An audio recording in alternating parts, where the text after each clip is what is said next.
Lo Bashamayim Hi.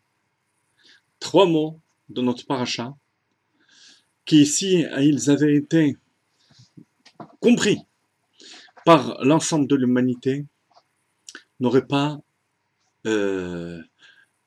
donné naissance à travers l'humanité à tant de déviations du message de la Torah. Torah lo bashamayim hi. La Torah n'est pas dans les cieux. Qu'est-ce que ça veut dire? Ça veut dire que personne ne peut venir et dire, en s'adressant aux hommes, j'ai eu un message divin qui va produire une nouvelle Torah, une nouvelle religion. Impossible. Et cela depuis le don de la Torah. Akadosh Baruch Hu s'est révélé au monde une seule fois pour toutes. Je parle au niveau de la Torah, du Matan Torah, en 2448, à la sortie d'Égypte. Et depuis, HaTorah Hazot Lotehem Uchlefet Chaz v'Shalom. Comme le Rambam dit dans ses 13 articles de foi, la Torah est immuable. Immuable. Voilà. Voilà ce qu'il faut savoir. Par contre, ce qu'il faut comprendre, c'est que il y a des passages, notamment dans le Midrash, où on présente la Torah de Mashiach comme étant Torah Chadasha. Torah Chadasha mais iti tetse. Une Torah nouvelle sortira de chez moi. Ou bien, le Rambam qui dit, au sujet de Mashiach, qu'il s'agit, le personnage de Mashiach, d'un Chacham supérieur au roi Salomon, et qui va utiliser la névoie, la prophétie, pour enseigner, donc a priori, des choses nouvelles, puisqu'il va utiliser la prophétie. À quoi bon utiliser la prophétie si il ne va faire qu'enseigner la Torah? D'autres sources encore tentent à prouver que cette notion d'immuabilité de la Torah n'est pas évidente à comprendre. En fait, la solution se trouve dans la Gemara Megillah, Daf Yud Tet Amud Bet, page 19, folio 2, B.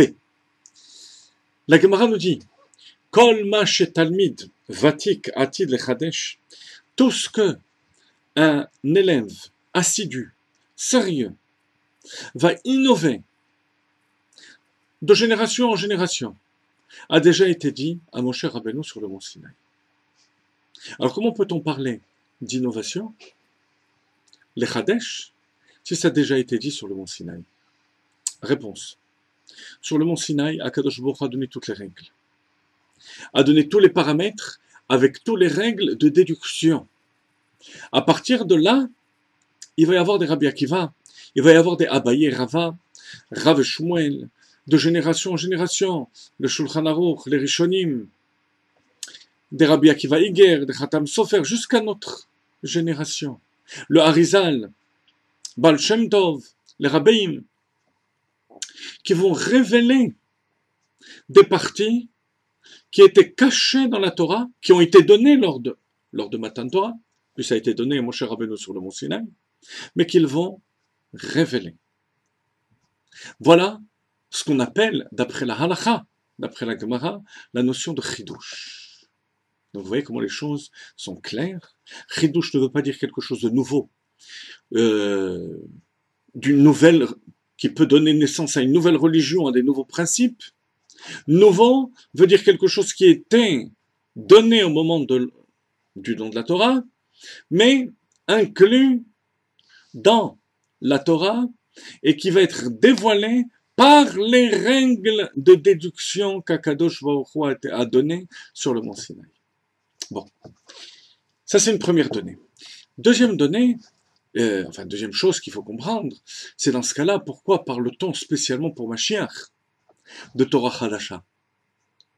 Si c'est dans la même veine que ce Chidush, à ce moment-là, c'est un Chidush classique, comme ce qu'il y a eu de génération en génération.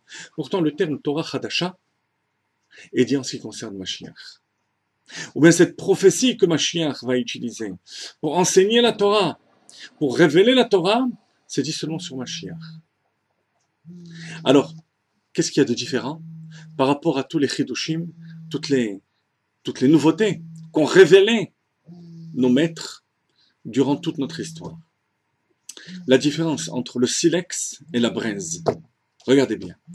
Une braise, même lorsqu'elle paraît éteinte, lorsque je souffle dessus, il y a la flamme qui sort. La flamme était cachée et je le dévoile par mon souffle. Lorsque je fais sortir la flamme, l'étincelle du silex, c'est pas la même chose. La flamme, le feu, est là potentiellement dans le silex, ce qu'on appelle dans la Torah, dans l'hébreu, en chassidut, even achalamish. Il va falloir que je cogne les pierres pour faire sortir l'étincelle qui va donner naissance au feu. Là, le feu est caché, mais profondément, à une autre dimension. Ça s'appelle, en chassidut, le ha'alem she'eno shayach legiloui. Il y a ha'alem she'shayach legiloui, le voilement, mais qui est proche du dévoilement. C'est tout ce qu'on a révélé depuis le don de la Torah jusqu'à présent. Et ha'alem she'eno shayach legiloui. Ce qui est caché dans la Torah avec une telle profondeur que des forces humaines et limitées ne peuvent pas arriver à dévoiler. Il va falloir me'iti tetse, une force divine pour le faire, la prophétie qu'Akadosh Baruch Hu donnera à Mashiach.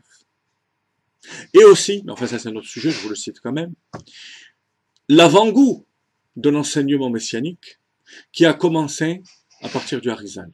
Harizal, Baal Shem Tov, les rabbins, jusqu'à nos jours, ce dévoilement de la Torah caché, qui ne peut venir que par un pouvoir prophétique, mais qui va dévoiler des parties cachées de la Torah de manière intelligible, alpi chochma bina da'at, de manière à ce que chaque personne puisse comprendre tout cela rationnellement. C'est la vocation aussi de Chassidut, de prendre des parties les plus cachées de la Torah et les amener à être digérées par notre esprit, Chochma Bina Da'at, jusqu'au niveau des actions.